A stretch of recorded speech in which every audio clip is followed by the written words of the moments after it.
is Alakh and I belong to Rajasthan. Currently, I'm pursuing my second year in BCom, and side by side, I'm doing digital marketing course. I was always keen to do digital marketing and seeing all the results and seeing it as a career of mine and having interest in that. I chose to go with the digital marketing, and in long term, I wanted to go for e-commerce. So it is the best way to start a e-commerce journey with digital marketing, which helps in everywhere.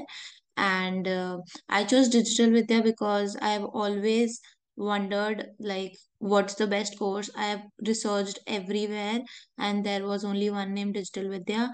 And seeing so cooperative team connecting with them, I just loved it and I chose it. I have done a lot of certifications through Digital Vidya only, and doing it made me realize that a lot of vast digital vidya digital marketing is digital vidya has supported a lot in a lot of ways, providing a lot of activities and making us interested in each and every program and module.